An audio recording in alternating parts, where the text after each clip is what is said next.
Oh, welcome to Baseball Biz on Deck. It is week number whatever. It doesn't matter. I can tell you at this point, Matt and Jermaine and I have been doing this show now, I don't know, 4, 5, 6 years. Anyway, the insanity continues, and we're glad to be able to analyze it for you in bite sizes each week. But even this offseason, Matt, it always seems like there's something we can chat about. Yeah, in the darkest of times, there's always a little nugget of light somewhere out there. God knows we need that. I'll tell you what. Oh, funny. So what have you been up to, my friend? I've been monitoring a lot of different things, trying to stay as distracted as possible and looking at the Hall of Fame ballot recently. That's my focus because I know it's coming out soon, and I've been on the Andruw Jones train for a long time. And I don't understand. When you grow up watching a player and you get to appreciate what he does, right? And for whatever reason, I don't remember exactly what the TV deals were in the day, but I got to watch a lot of Atlanta Braves baseball for a long period of time. And a lot of it had to do also with the fact that I was following the Blue Jays. And they had some sort of rivalry, I guess you could say, right? Where they were actually meeting up a lot of times in the playoffs and kind of hot at the same time. So there were teams that people were paying attention to. So they got on the broadcasts a lot of the times. So anybody who's watched Andruw Jones play, now when you say you put somebody in the same class as Willie Mays defensively. Whoa, okay. That is... Already, before you go into the offensive statistics or anything else like that, there are two guys that would play shallow in the outfield, which is something that Kevin Kiermaier liked to do as well, because they know that they can go and get the ball. Right. If it goes over their heads, they're getting it. It's just, and then I think part of what I saw with Andruw Jones, and I think a lot of people who saw him a lot will agree with, is he made it look easy. Right? When you see guys that are diving for a ball, sometimes it's because they don't have the range or they didn't get the right jump, or, he made it look easy and seamless. Yeah. And there's a reason all those Atlanta Braves pitchers did what they did and got the careers they got. And all of them will throw praise at him like crazy for the careers that they had. Chipper at third also helped, and a bunch of other guys. But I think Andruw Jones deserves more love. And I posted on Blue Sky, when you look at his offensive statistics, they are carbon copy with Carlos Beltrán, right? Carlos Beltrán has 435 home runs. Andruw Jones has 434. 1 home run difference, right? Carlos Beltrán has 67.7 F4, and Andruw Jones has 67. There's no difference between the two offensively when you're looking at the entirety of the career, right? And I know they each had their hot streaks, cold streaks. Yeah, they had their moments. But both of those are, I think, 9 F4 above what Vladimir Guerrero accomplished, above where Larry Walker accomplished. Both of them, to me, are first ballot Hall of Famers. Okay. And the fact that we're even talking about them 9 years in, I guarantee you this, Mark, if Andruw Jones had played the way he did for the New York Yankees, Los Angeles Dodgers, he would have been a first ballot Hall of Famer. No doubt in my mind. And the fact that it's the Braves, the fact that he's from Curacao, a lot of different ingredients in there, and the fact that he ended his career on a bad streak, I guess you could say. Those things combine to make his candidacy way too long, in my opinion. Yeah, I mean, the extenuating circumstances. Not being from a big successful market is one thing, but the Atlanta Braves, I think about it because one of the reasons you were probably able to watch this more of it was because it may have been on TBS, which had its own network, if you will. And WTBS was everywhere. So I know a lot of people who early on became Cubs fans because of WGN and became Braves fans because of WTBS. So I would have thought that TBS would have been something that would have helped him as far as people being aware, or at least the Braves being more of geez, I guess more in the forefront of a team than they are now. I would have thought, but I understand what you're saying there. So you feel like if he had been a Yankee, we would have seen this change. We would have seen him up there already. I think so, because they would have been more lenient on his latter years. And I just want to use like Andy Pettitte as an example, right? Mm. Andy Pettitte was an admitted steroid user. Um, he's one of those guys that has statistics that are about as lukewarm as you can imagine for a starting pitcher. And he still has 58% support to get in the Hall of Fame right now. And he's only on his eighth ballot, right? So he still has 2 more years left. So there's a chance that he could actually get, and I'm sorry, I like Andy Pettitte a lot, but he is not a Hall of Famer in my opinion. He was a great competitor, and he was really somebody you wanted on the mound in a playoff game because you knew you were going to get that steady performance, but he wasn't blowing anybody away. He wasn't shutting anybody out like Roy Halladay did. Like Mm. he wasn't that type of pitcher, right? And so there's a different feel to his game when you're comparing the two. So I can't say definitively, but my hunch is that if he had been, the same applies for Tim Raines. If Tim Raines had spent his entire career with the New York Yankees, I think he would have gotten in the first year or second year, or maybe even the third, but he certainly wouldn't have been on it until the 10th ballot. Yeah. There's a certain, oh, I don't want to call it disrespect, but it's almost like because there's 10 years, they say, we don't really have to wait, rush to it. Just let them earn it over time. And this whole, I think I've said this before. I don't like the system at all that they use for this. To me, you're either a Hall of Famer or you're not. And it should be done behind closed doors. No publicity stunts, no explanations, just put them on the ballot. We get the ballot announced, and they're like, "Wow, surprise! This guy's on the ballot," and you're not ruining hundreds of careers along the way, saying to them that they're not Hall of Famers when they Yeah. were great players regardless, and then making them go through that process and that kind. I don't want to call it shame because they had great careers because they got on the ballot, but Right. there's this whole, now I'm ranked. Now I'm not part of this group. I'm part of this. Like it exposes you. It makes you like a naked player at that point where you have to live through this thing that has to be antagonizing. And I know a lot of them are realistic about it. They understand where they are, like where they rank. But regardless, why can't we just enjoy, the whole thing instead of having this, I don't know, like when you get picked last at the high school, Oh yeah. it Oh feels yeah. a bit like that, right? Yeah. I've been there, done it. Yes. Yes. Right.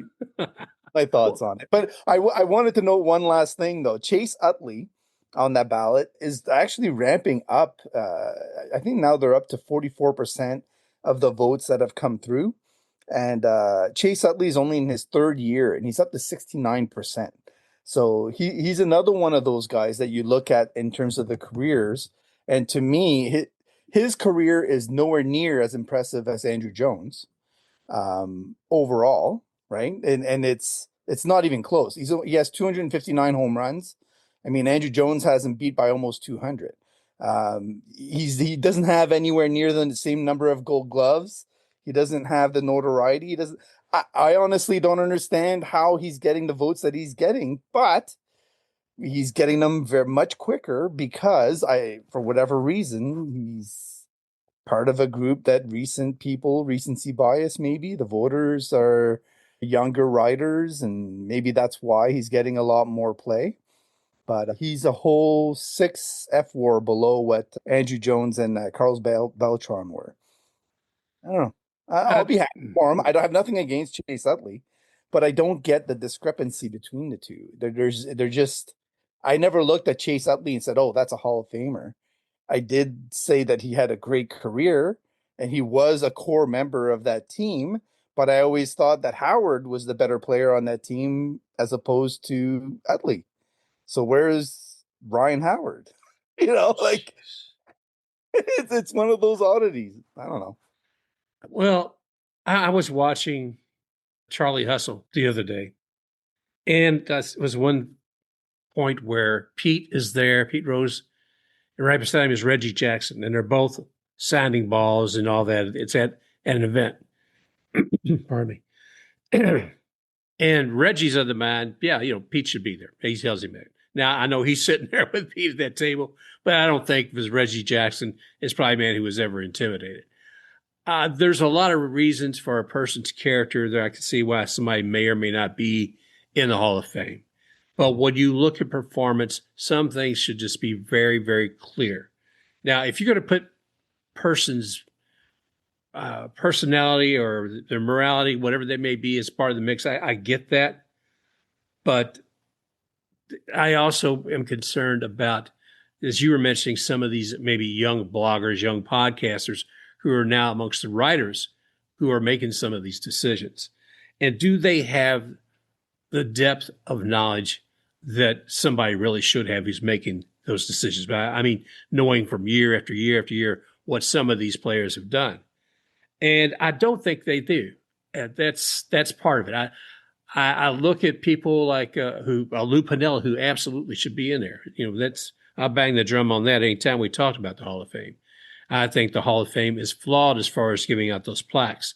I don't think they're necessarily flawed in being presentation. Not having been there, but many people tell me if you go in the Hall of Fame, Cooperstown, you will see presence of what Rose did and what others did who don't have a plaque. So there's an acknowledgement there. It's, I guess, the whole plaque thing is, does it really matter? I mean, I got to the point of where I look at the Hall of Fame much as I do the new Race Stadium. I don't really care anymore. Well, and that's sad, right? It's true though.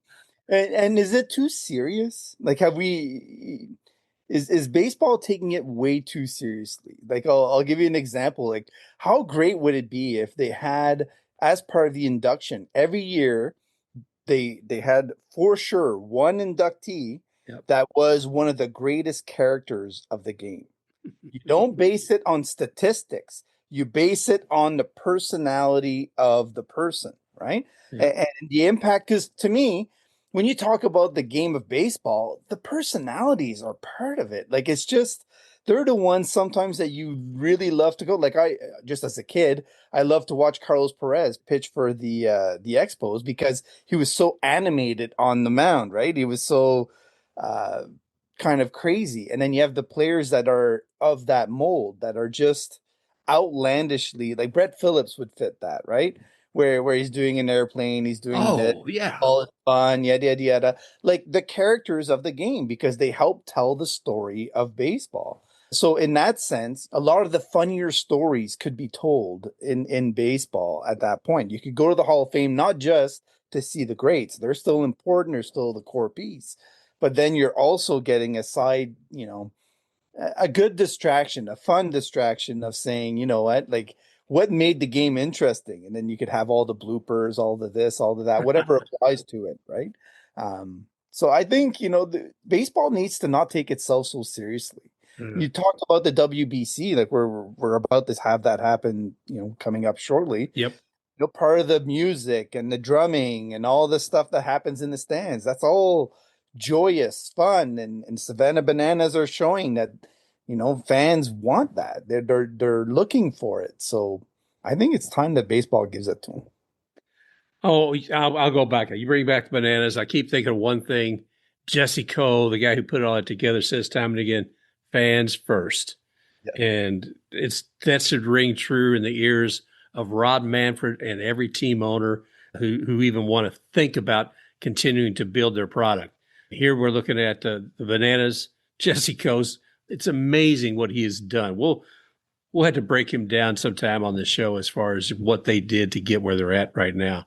But fans first is the integral part of his philosophy that seems to make all that work. So I think certainly the Hall of Fame could take a little of that, brush off a little the posh exterior, a little bit of snottiness sometimes, and bring in the reality of what it takes to enjoy the game with some really good and fun, exciting players.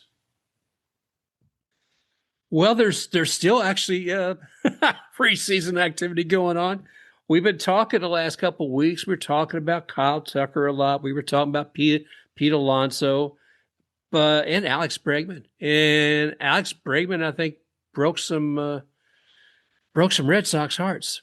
I thought that a lot of them thought they were going to get him. Yeah. And what do you think about the Cubs as a destination? I think it's going to be different. I don't know that. I'm curious. I want to get Sarah Sanchez or somebody else on here to talk more about it. I think that he is probably what they need right now. Yeah, It's we'll see. possible they had to replace some of the production that Tucker had provided for them. I think it does open up the possibility of them moving one of their infielders. I know Nico Horner has been rumored as a potential trade chip. I think he's been one of their core players for a while now, and maybe that goes underrated. In my Mm-hmm. opinion, to be better served to extend him a few years if they could, instead of trading him and then trade Shaw instead, who's the less proven player and can give some versatility to a lot of different teams that might be looking to get in on the action now that Bregman has signed, right? But you saw Nolan Arenado go right away as soon as Bregman signed. Yeah. That was the next move. So I think you could estimate that the D-backs had been in on Bregman, and that now they resolved their issue that they were looking to fill in the infield. But it brings about the question of, are they really going to keep Ketel Marte? Because why would they want to bring in that piece? They had other options basically in their infield with a lot of young guys coming up, like Jordan Lawler and Tommy Troy are two of their infield prospects that are expected to be ready this year. So, anyways, it brings about a lot of questions, but I think they overpaid. I think they really, for Alex Bregman, the age they're paying for what he did before, not what Yeah. he's going to do next, because you're talking about ages 32 and beyond. And for an infielder, especially one that had injuries like what Alex did, um, you know, can he play a George Springer like role on the Cubs the same way that George Springer is having an impact with the Jays? Probably. That's possible, right? So he Yep. can DH, he can do all that stuff. But they've got this kid, Moises Ballesteros, who's actually very, very, very good bat. So I don't think they're going to want to pull him out of the DH pod very often, or at least they're going to want to split the time there. So I think their options are a little bit more limited. I just think, they're bringing him more for the leadership, the intangibles, and the security and the kind of to attract other free agents down the road without telling them that they have to be the piece. At least they have one guy to go with him. And I don't know. It's one of those things where we just saw Anthony Rendon force the Angels to eat a lot of money, and apparently that's going to be broken down into 5 years. So that was his help to the Angels to say, "Oh, you could just pay me over 5 years, all these millions," which helps him tax wise anyway. And then you have Arenado, that the Cards had to eat over $32 million, I think, out of Jeez. that deal. So I see Bregman as ending up in the same kind of thing. 2, 3 years from now, we'll be talking about how much money the Cubs have to eat to move him off. And um, I, I honestly thought he was going to the Tigers. I thought he was going to reunite with his old manager. But yeah, the Cubs will be good, a lot better for it in 2026. That much I know. But then the Red Sox missed out on Bregman, so they went and got Ranger Suarez. Right. Right. Now, what did you think of that? I mean, you're looking for one type of player and you can't get the one you want. And so then you go to a pitcher instead. You can never go wrong adding pitching, and especially one that is as steady as Ranger Suarez is. Mm-hmm. What it does, Mark, it doesn't solve second base, but it gives them the extra assets to trade for second base. So now that they have Ranger Suarez, some of their young pitching becomes available in trade. They can go and get a Brendan Donovan from the Cardinals, for Right. example, and fill their void with that. So it not only strengthens and gives them more certainty on the pitching side, but then it brings in a quality player that they're looking for anyway, because they can dangle the extra pieces that it frees up. But when you're adding Ranger Suarez and Sonny Gray to somebody like Garrett Crochet, like that's a very strong three. And that's without looking at Brian Bello and all the other guys that they already have in play. I think they're getting Cutter Crawford back this year. They have a lot of young pitching that is like really strong in AAA and AA. So the Red Sox, for me, I know we praised them last year too, and they did make a playoff push and they did have success in there. I think Craig Breslow got a lot of flack for a lot of moves that he made, especially the Devers one, but it turned out, and I think he has a good eye for what his team actually needs, and he's able to block out all the noise and make his team better. And I think he has in this case.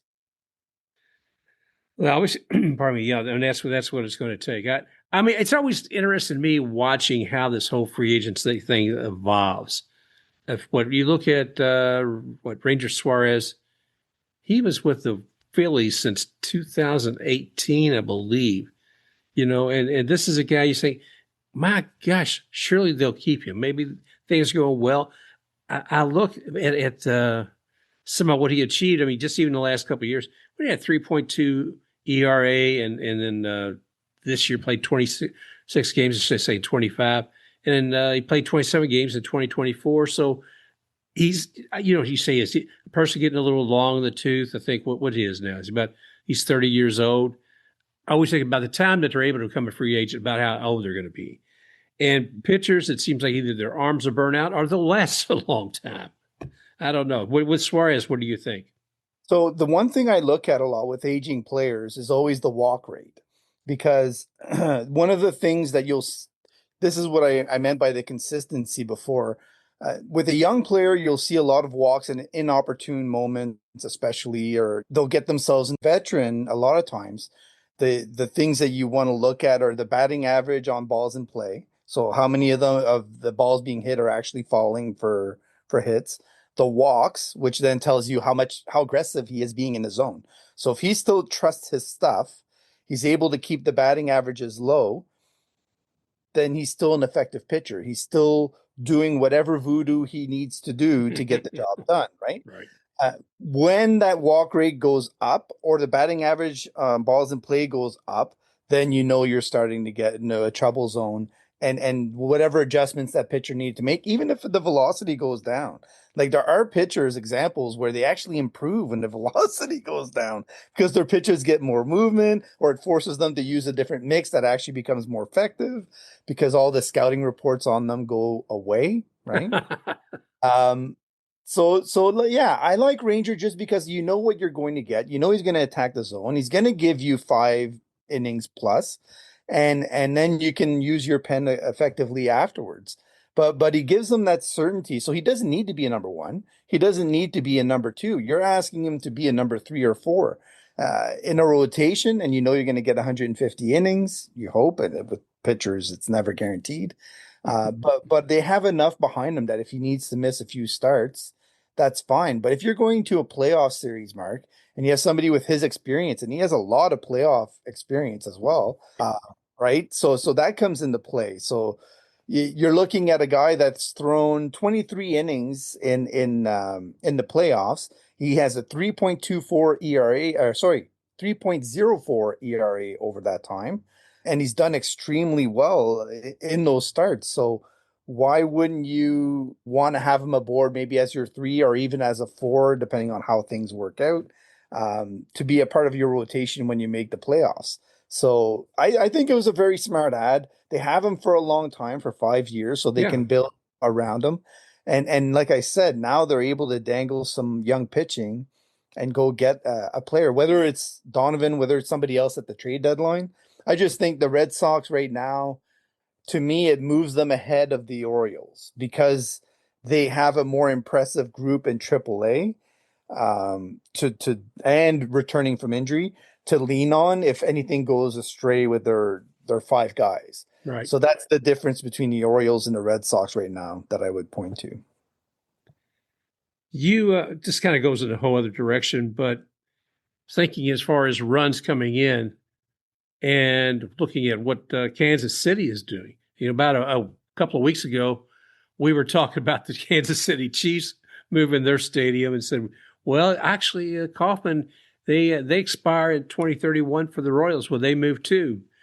Well, they're not going to have to worry about moving to another location, but they're making quite a bit of movement inside the stadium, aren't they? Yeah, the we talked about the Hall of Fame, right? Yeah. So the Royals just improved the chances that Bobby Witt Jr. is going to make the Hall of Fame by moving in the fences. Like literally, we joke, but it's true because it's going to get his home run totals to the point where, assuming they stay there long enough. I don't know how many more years Kauffman has, as part of his career, but they're going to be his core years anyway. So he's what, 25 now? If he gets another 5 years in Kauffman, you're talking about adding what, maybe 30, 40 home runs to his total over that time. That's Jeez. worth it. That's a big difference. So yeah, moving it 10 feet, there's a lot of questions. And I mean, depending on the hitter's profile, where they hit the ball, you can hit like, unless you're Isak Paredes, most times you're not going to hit the same average in each sector, right? But they're bringing all the fences in. They're not doing like the Orioles. The Orioles did just left field. And then they made this wonky kind of design. Who knows why? I think somebody's brought their kids in. They were playing with Lego, and they were like, you know what? Let's just move this around. And anyway, but the Royals are bringing them all in. So it not only helps Witt Jr., it helps Salvador Perez, it helps Jonathan India, it helps all of their supporting cast, right? To say we're not going to leave just because we want to go to a park where we're going to get a bigger contract, right? So I wonder if that came into play when Michael Garcia signed his extension with the Royals, as an example. How, like, if you're Cody Bellinger right now and you're out in the open market, does that impact how you look at the Royals as a destination because they're bringing the fences in by 10 feet? If you're somebody that wants to sign a big deal for 1 year, do you look at the Royals differently now because they have the fences in and you can put up some good stats? If I'm the San Francisco Giants right now, I'm going, maybe we shouldn't be the outliers anymore. And maybe we should take a page out of the Royals. And, I don't know. It's an interesting thing. The thing I don't like about it is that you can never rate one generation from the other anymore, right? Like you can never look at Brett's stats and compare them to Bobby Witt Jr. Mhm. because they're going to be different, shaped fields, and I mean, you're never going to get anything perfect on that end in baseball anyway. But it's an interesting thing that they're doing, and so you look at Jock Caglione is another guy that they have, right? Who how his career trajectory is going to change now because of that. So is that the next step? Are they going to look to extend Jock before he hits a million different home runs and makes prices himself out of Kauffman? He was amazing to watch when he was playing for the University of Florida. Mhm. And, he's a Florida boy anyway. And one of those people always say, "Oh, I'd love to see him come back." But it's definitely going to make a positive for his career with that being able to move those walls back. I always think it's crazy though, Matt. This what part of what this makes this game. I mean, I can't even imagine if you could move the goalpost in the NFL. I was going to go there, or in hockey, right? I'm going to put a little cubby area here in the corner of the rink. I don't Well, know. I mean, I haven't golfed in a while, but at my age, if I go to play golf, they do actually have senior tee offs, women's tee offs, et cetera, different locations. So, Do pardon me. they not have a Happy Gilmore golf course? Honestly, like with the car set up, you got to bank it off the car, get it down the ramp. Like, I would play that golf course. Make the greens interesting. That would be Oh, awesome. oh. I'm gonna write Adam Sandler a letter there, Mark. I'm gonna propose that. I like it. I like it a lot. Oh gosh. I would like I know there's other things we can talk about, but I'd like to take a minute or two because you've had some conversations with some good folks from the Mets organization, or at least their fans. And it's got to be tough right now to be a Mets fan for a lot of reasons. And what was it? Was Nimmo with them and he leave? And Alonso's gone. And who else has left that organization? Nemo and McNeil, Diaz. Oh Lord. I mean, you're talking about a huge part of their core. And I think Fire, fire, fire. Did somebody come in and yell fire and everybody run out of the theater at the same time? What is it? Now, you can say a lot of teams can add by subtraction, right? So an example, Anthony Rendon, him walking away from the Angels is a plus, not a Yeah. negative. Not disparaging him. I'm just saying, they're going to get a better performance more than likely from that position. Hmm. So, but of the group that I just mentioned, is there any of them that you think the Mets have improved on since they left? So is Marcus Semien at 35 and 36 years old going to be better than Jeff McNeil? I don't think so. Is Jorge Polanco at first base, moving him there after he had a career year at 32 years old? Are you really expecting him to repeat and become as productive as Pete Alonso? I don't think so. Brandon Nemo in left field, as much as I like some of the young prospects that the Mets have, and Carson is one of them, he's going to be a good player, but he's going to be that immediately and be like a spark plug from the get-go. History says that that's going to be tough to do. Jet Williams is another one that they could inject in the outfield if they want to add something, but are you really going to depend on two young guys like that with Juan Soto on the right? So if they don't land Kyle Tucker, they're kind of painted into this scenario where they have to find another route. Yeah. And then right now it's just not as obvious as it would otherwise seem. So the point is more like Devin Williams is another one that they point at, and the fans will be all enamored with his statistics. Well, everything on his arsenal dropped by a mile an hour year over year, which is what made him available in the trade market anyway. And so his ERA jumped up as a result. His batting average on balls in play would jumped up as a result. His WHIP was one of the highest of his career so far. He's going to a new team. He's going to have a new pitching coach, a new everything. Luckily for him, Marcus Semien plays a solid second base, so he should get some help compared to what it would otherwise be. But Francisco Lindor is not getting any younger. He's not going to be continuing to do what he's done forever. Um, you know, there's just a lot of big question marks with the Mets, and I don't think their fans are giving credit to the guys who left, and then being as robust as they probably should with the guys that they brought in. Like they need a lot more, especially on the pitching side, Mark, because Kodai Senga hasn't been what they were hoping that he would be. Can he become that again? Sure.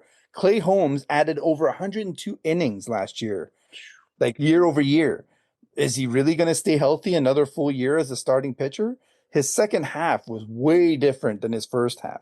Really dominant the first half. Second half, he only managed 60 innings. He had some bumps in the road, and his ERA and WHIP skyrocketed compared to what they were in the first half. That tells me that it's somebody that probably belongs more in the pen next year than he would. And if I were the Mets, I would add enough pitching to move him into the closer role, move Devin Williams to the setup, then you're solid, right? But I just think there's a reality check needed when it comes to the Mets. And they have a fetish, sort of like the Rays. The Rays do with guys whose names start with the letter J, right? The Rays have a serious fetish when it comes to that. And the Mets have a fetish when it comes to old players. They added Starling Marte. They went after Max Scherzer. They went after Justin Verlander. They overpaid for all of those guys, millions and millions. So they were spending. And I think we said that before we started Yeah. talking. It's like a wealthy person that goes out and thinks that this painting is beautiful. Everybody that looks at the painting says it's an ugly piece of crap. And he says, no, I still want it because it's expensive. Okay, well, here's the painting, but you still end up having to have people walk by and go, you know what? That's not that good. I mean, even you think on top of the luxury tax on top of that, a bad investment, and then you're paying a huge luxury tax. Who knows? Maybe even there's a tariff on it but it's it's insane. It's absolutely insane. So I don't know what they're going to do, but it doesn't look good for them. I have the solution though, Mark. Please. I think we should put the Rays in the NL East and the Mets in the AL East. Ooh, wait a minute. Wait a minute. You're going to have two teams from New York in the same division? You want to motivate a team to be their best version of themselves? Oh, damn. Damn. Oh my gosh, yes. Yes, let's do that. I mean, I saw your post earlier saying that about the Rays, but I didn't see the next step there. Well, the Wow. Rays, the Rays would have a natural rivalry with the Atlanta Braves and the Marlins. Like, True. isn't that an obvious fit? Like, I love it. yeah, well, make it happen. I'm gonna write a post to Rob Manfred and say, never mind your little summer tournament that you want to do in the split season. And did you see the things he brought up on those? I missed. No, what's the latest? He wants to. He proposed. Now he took a lot of it back, but they're looking at all these other leagues that have, like for example, the EFL, the soccer league in England, has four different levels, and then it has two other levels below those. Yeah. All of those teams take part in a tournament every year that's called the Emirates FA Cup, right? So there that goes on as the season goes on, and then they jump back and forth, right? So they keep progressing through this tournament. And I think his vision is that baseball would have something similar. Hmm. But there's a problem. There's only one baseball league. There's five in the EFL. Yeah. That brings about a whole different thing because it's like, okay, so you're playing for the World Series championship, but now you're gonna have another tournament, but it's just the same teams involved. What the hell's the use? It doesn't make any sense, Rob. Think it through, man. Like that it doesn't bring anything new to the game. Now, if you tell me that this tournament is going to be between Japanese teams and American and MLB teams, that's a whole different Oh story. yeah. But how are you going to bring that about? The MLB hasn't been very good at sharing, I guess is the best way to put Oh, it. that's the best way to put it. Right? So Yeah. I think we talk about the ABL, right? The Australian Baseball League. MLB took away a whole bunch of funding from them, where they used to fund a lot of baseball in the Australia Baseball League, and then eventually they just pulled all the funding, and they left the Australian Baseball League to its own devices, and now they've gone from 8 teams down to 4 teams, and so it hasn't really worked out. Japan is a lot different, but they have their own schedule. They have their own worries. There's nothing guaranteed that they're going to want to take part in it. Korea is the same way, but you would have to find something. Now, having said that, if they do decide to start another league with 10, 12 teams, kind of like what we were talking about with all the expansion candidates, establish that and then consider doing that, that would be a possibility. Then it would open a door. Well, you're going to have to go back to some of the things you talked about. It's been months ago, I'm sure. Talked about changing basically everything in baseball, and by that I mean the number of games a year, 162 games. Between that and All Stars, a game, the postseason, the World Series, all that, the task that takes upon all those people playing the game is unbelievable. And if you start to try to add other elements in the mix, it's a Jenga game. It's already broken. And that's, I don't know. I mean, if you're going to rebuild, Rob, I'm not afraid of rebuilding how the whole thing is. And if you want to try something different, but I think this is one of those neat ideas somebody had in the shower. Said, wouldn't it be cool? They didn't think it through before they had their first cup of coffee and put it out in a memo somewhere. And it's like, oh shit, man, I shouldn't have said that. Can you bring that back? I'll say it a little differently.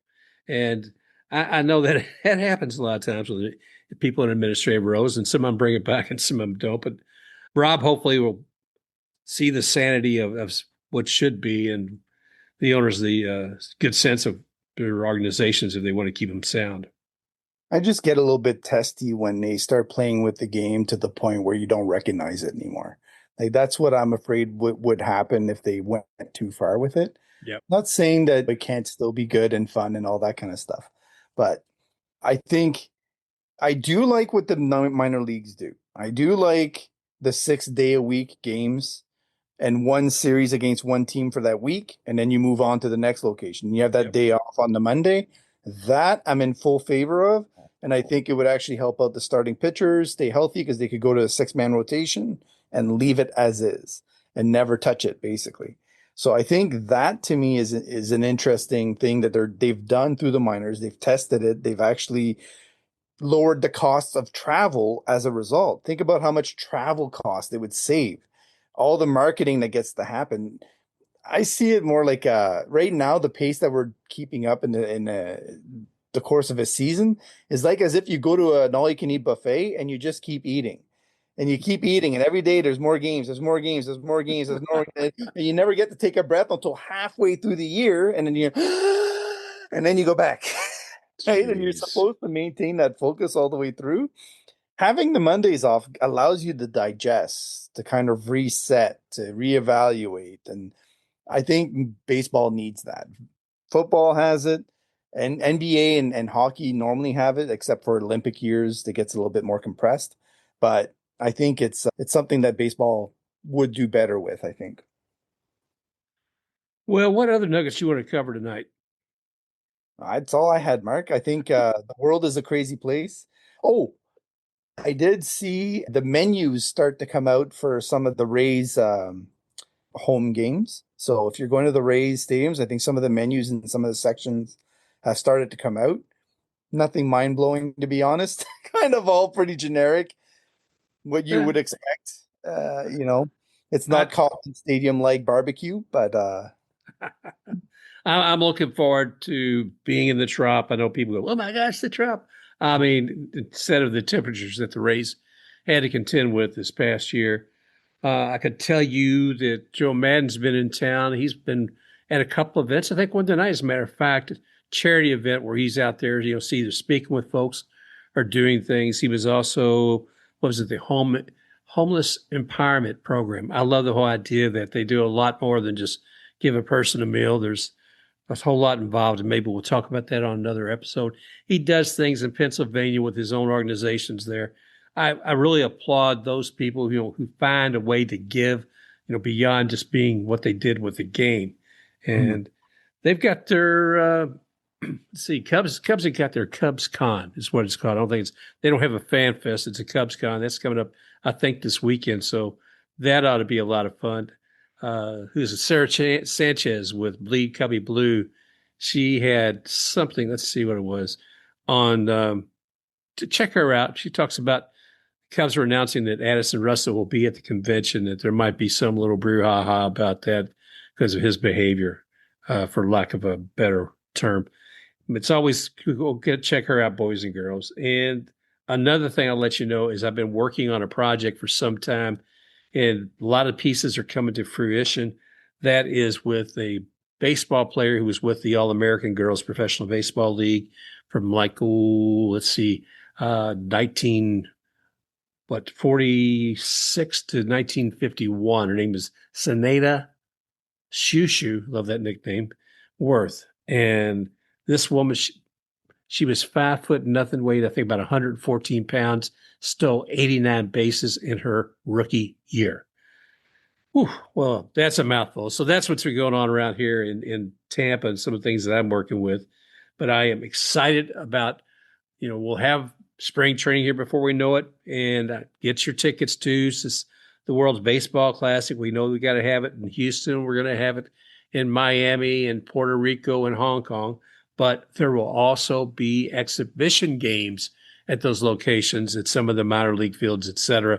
Check that out. So there's a lot of fun to be had there as well. That's awesome, Mark. It's really good stuff. Yeah, I have one last nugget for you. please. I know last week we talked about the ocean cleanup and all the good work that they do. Uh, Yes. the one company that I also purchase a lot of things from is Shady Rays, and I know it has the name Rays in there, so it's perfect for our show.